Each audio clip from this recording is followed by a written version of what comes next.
Hello.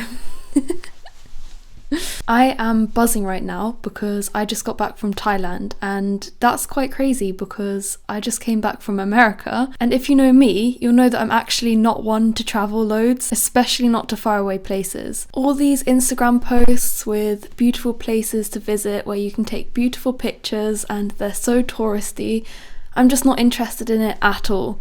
What I am interested in though is different cultures and how different people do things, and I never really got the impression that I could find out more about that when I just went to a country as a tourist. So the reason why I've been doing so much travelling all of a sudden is because I had a very kind friend who invited me to Thailand with her, and she is Thai herself, so I would get to see Thailand from the point of view of a Thai person, and it was amazing. I wish I was still there.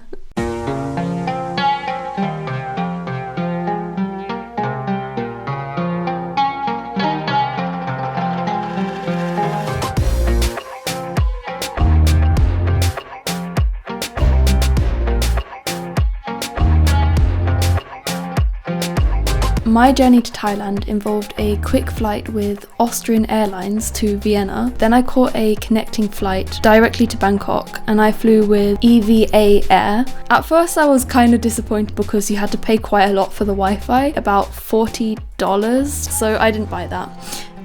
But it was fine because there was Plants v Zombies. Yeah, I was quite satisfied, quite entertained. I think EVA Air serves really good food. There was a menu choice, there were 2 different options. It was actually really nice. I gobbled that down, and then slowly they dimmed the lights down and I went to bed.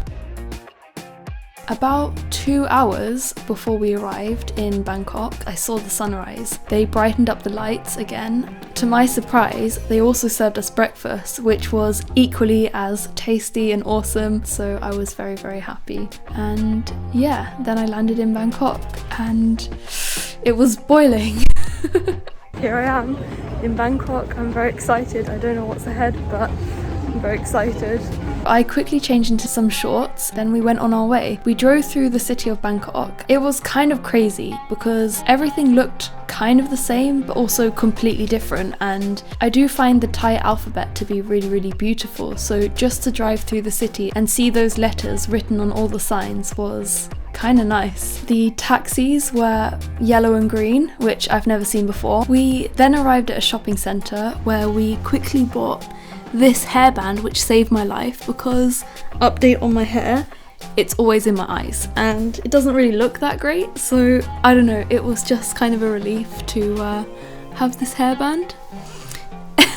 Whee! And then my friend kindly bought me a SIM card for my phone so that I could access the internet in Thailand. We then went to a restaurant where there was literally a stove in the middle of the table, and they brought out fresh ingredients. And to be honest, it's kind of nice to cook your own food because it doesn't really get much fresher than that. Anyway, I thought that was crazy enough, but we got served by a robot and it was really cute. I think if you like spicy food, then you will love pretty much all Thai food because the actual food's amazing. The only problems I had because I don't eat spicy food is finding an option that wasn't spicy, but everything that I did have was amazing. And I did quite often end up eating fried rice, which in Thai is khao pat, so I thought that was quite amusing. We then went to a supermarket called Lotus's, which was, as far as I could tell, the main supermarket branch in Thailand, and it was gigantic. It was like an Asda in the UK or a Kaufland in Germany. We went to the fruit and vegetable section. They had beautiful ripe papayas and mangoes and pineapples and different coloured melons and dragon fruit, and it was just really exciting basically to look through it all. After all that, we went home, at least our home for the next few days. We had a barbecue, which was delicious, and then I went to bed because I was exhausted. I quickly realised that many bathrooms in Thailand didn't have any sinks, so I basically gave up on wearing makeup the whole trip. It's not really worth the hassle. I was told that we were going to a temple and that I should dress in long-sleeved clothes, but I didn't have any, so they gave me some new ones. I did end up looking slightly like a gnome, especially in combination with my bucket hat, but I was just happy to have been given the clothes.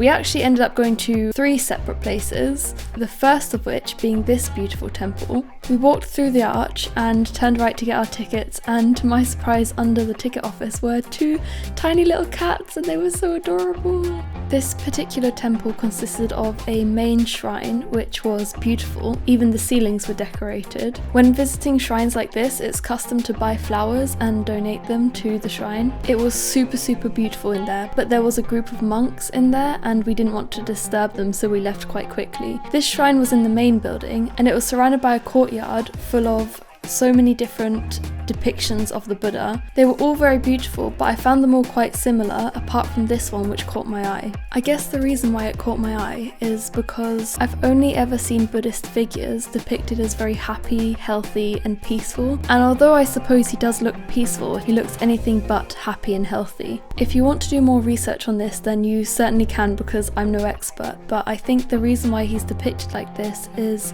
he was surrounded at the time by many people who thought that by not taking care of your body at all, that your mind would be free of your body. So he decided to test it out and he only ate what was necessary for him to survive. He wore rags, he slept around corpses or on beds of thorns. After doing that for years and almost dying in the process, he concluded that that didn't work at all for him, and he started to eat properly again and take care of his body, and he returned to his former health. After reading a bit more about each of the statues, we went back outside into the main garden and I found a little pot full of lotus flowers, and I love flowers, so I did spend a good amount of time trying to take the perfect photo with one. You can tell me if it's worth it. But yeah, then we headed off. The next stop was Grand Palace, which is the temple that the king himself visits. I said I was obsessed with flowers, and on our walk between the car park and the Grand Palace, I did find these beautiful flowers falling off the tree and I had to take a picture.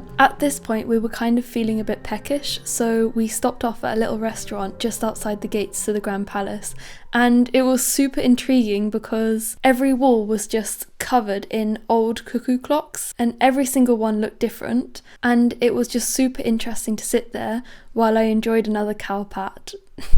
Anyway, once we were finished, we did enter the grounds of the Grand Palace, and to my surprise, it wasn't just one big palace, but rather a whole complex of beautifully, intricately designed buildings and gardens, and it was just beautiful everywhere I looked. What I found the most beautiful of the whole place wasn't the beautiful designs of the walls, nor was it the perfectly maintained gardens, not even the flowers, but for me, the most beautiful thing of all were these wind chimes which were attached to the roofs of quite a few of the buildings, and it just made the whole experience so surreal. When you're visiting a touristy place, you're quite used to visually pleasing things, but it's quite rare that you actually get something that's audibly pleasing. It was controlled by the wind and completely natural and so peaceful. As for the palace itself, you weren't allowed to take pictures of the interior, but look at the detail that they put into the exterior, and I can assure you that the interior was equally as bedazzled. On our journey around the complex, we also saw quite a few of these guys, who were called the Demon Guardians. They were standing strong in their mission to protect the Emerald Buddha from evil spirits. I just love the way they look. I find them endlessly interesting. Within the complex, there was also the Queen Sirikit Museum of Textiles, which is,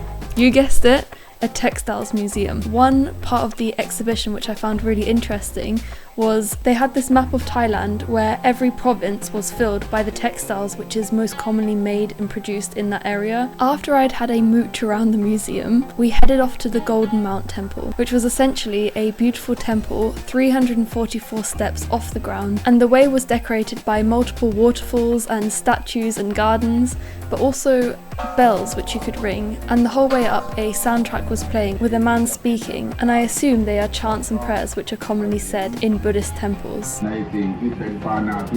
Once we got to the top, there was pretty much a 360 view of the skyline of Bangkok, and it was really magical being up there. Anyway, after this, we had been out for hours, so we did end up going home and getting an early night, because the next morning we were to set off for Buriram, another town about 4 hours drive away, and we wanted to get going as early as possible. Anyway, I hope you've enjoyed coming along with me on my adventure in Thailand, and be sure to check out part 2 as soon as I've got it edited.